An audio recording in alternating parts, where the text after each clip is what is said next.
টানা দুই পরাজয়ের পর অবশেষে জয়ের দেখা পেল বাংলাদেশ। আগে বল করতে নেমে শরীফুল ইসলামের দারুণ বোলিংয়ের পর 200 রানের লক্ষ্যে ব্যাট করতে নেমে সৌম্য তামিমের দুর্দান্ত ব্যাটিং, আর তাতে করে এই হোয়াইট ওয়াশের লজ্জা আলো লাল সবুজেরা। সেই সাথে আইসিসি র্যাঙ্কিংও মিলল কিছুটা স্বস্তি।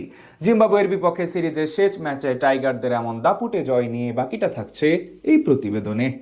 হোয়াইট ওয়াশ সারানোর লক্ষ্যে সিরিজের শেষ ওয়ানডেতে বল হাতে আবারও সফল বাংলাদেশ। টসে জিতে আগে ফিল্ডিং নেওয়া লাল সবুজেরা স্বাগতিক জিম্বাবুয়েকে আটকে দেয় 200 রানের মধ্যেই। ব্যাট হাতেও এদিন দুর্দান্ত ছন্দে ছিল লাল সবুজেরা। স্বাগতিকদের দেওয়া 200 রানের লক্ষ্য টপকে গেছে বেশ সহজেই, আর তাতে করে শেষ ম্যাচে জয় তুলে নিয়ে হোয়াইট ওয়াশ এড়ালো মেহেদী মিরাজের দল। নতুন বলে এদিন স্বপ্নের মতো শুরু করেন দুই পেসার তাসকিন আহমেদ ও শরীফুল ইসলাম। ষষ্ঠ ওভারেই উইকেটের দেখা পান শরীফুল, বোল্ড করে বিদায় করেন আগের ম্যাচের সেঞ্চুরিয়ান বেন কারানকে। এরপর সপ্তম ওভারে তাসকিন আহমেদ ফেরান আরেক ওপেনার ব্রায়ান বেনেটকে। অফ স্টাম্পের বাইরের বলে খোঁচা দিয়ে উইকেট কিপার সোহানের হাতে ক্যাচ দেন বেনেট। এরপর ইনোসেন্ট কাইয়া ও ক্রেইগ আরভিন কিছুটা প্রতিরোধের চেষ্টা করলেও উইকেট তুলে নেন শরীফুল, ফেরান আরভিনকে। চতুর্থ উইকেটে ইনোসেন্ট কাইয়া ও ওয়েসলি মাদেভেডে মিলে 51 রানের জুটি গড়লে কিছুটা চিন্তামুক্ত হয় জিম্বাবুয়ে। যদিও এই সময় ঋষাদের ক্যাচ মিস ও সোহানের স্ট্যাম্পিং মিসে বড় দুটি সুযোগ হারায় বাংলাদেশ। অবশেষে 27তম ওভারে এসে এই জুটি ভাঙেন তাসকিন আহমেদ। বড় শট খেলতে গিয়ে স্কোয়ার লেগে তানভীরের হাতে ক্যাচ তুলে দেন কাইয়া, বিদায় নেন 67 বলে 25 রান করে। এরপর অধিনায়ক সিকান্দার রাজাকে নিয়ে মাধেভেরে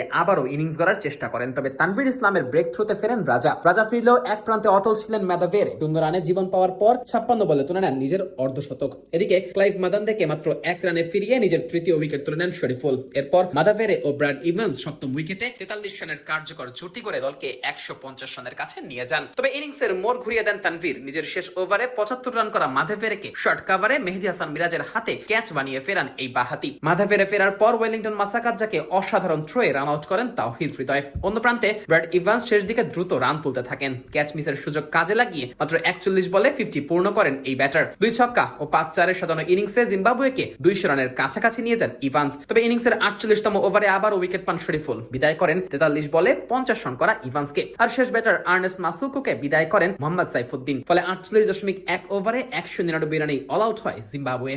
বাংলাদেশের হয়ে সবচেয়ে সফল বোলার ছিলেন শরীফুল। 10 ওভারে 44 রান নিয়ে নেন 4টি উইকেট। এছাড়া 2টি করে উইকেট নেন তাসকিন ও তানভীর। 200 রানের লক্ষ্যে ব্যাট করতে নেমে এদিন ভালো শুরু পায় দুই ওপেনার সৌম্য সরকার ও তানজিদ হাসান তামিম। শুরুতে তামিম কিছুটা ঝড়ো ব্যাটিং করলেও সৌম্য খেলছিলেন বেশ ধীর গতিতেই, আর তাতে 9 ওভারে দলীয় 50 পূর্ণ হয় বাংলাদেশের। পাওয়ার প্লেতে টাইগারদের সংগ্রহ দ্বারায় বিনা উইকেটে 59 রান। এদিন ব্যাট হাতে অর্ধশতকের দেখা পান টাইগার দুই ওপেনারই। 49 বলে 50 দেখা পান তামিম, অন্যদিকে সৌম্য অর্ধশতকের দেখা পান 64 বলে। মাঝে 19তম ওভারে দলীয় 100তেও পৌঁছায় টাইগাররা। শেষ পর্যন্ত টাইগার এই দুই ওপেনারের দাপুটে ব্যাটিং এ আর দাঁড়াতেই পারেনি জিম্বাবুয়ের বোলাররা। ফলে বেশ সহজ জয় নিয়েই সিরিজ শেষ করে টাইগাররা। অন্যদিকে 2-1 ব্যবধানে সিরিজ জয় নিশ্চিত করেছে জিম্বাবুয়ে।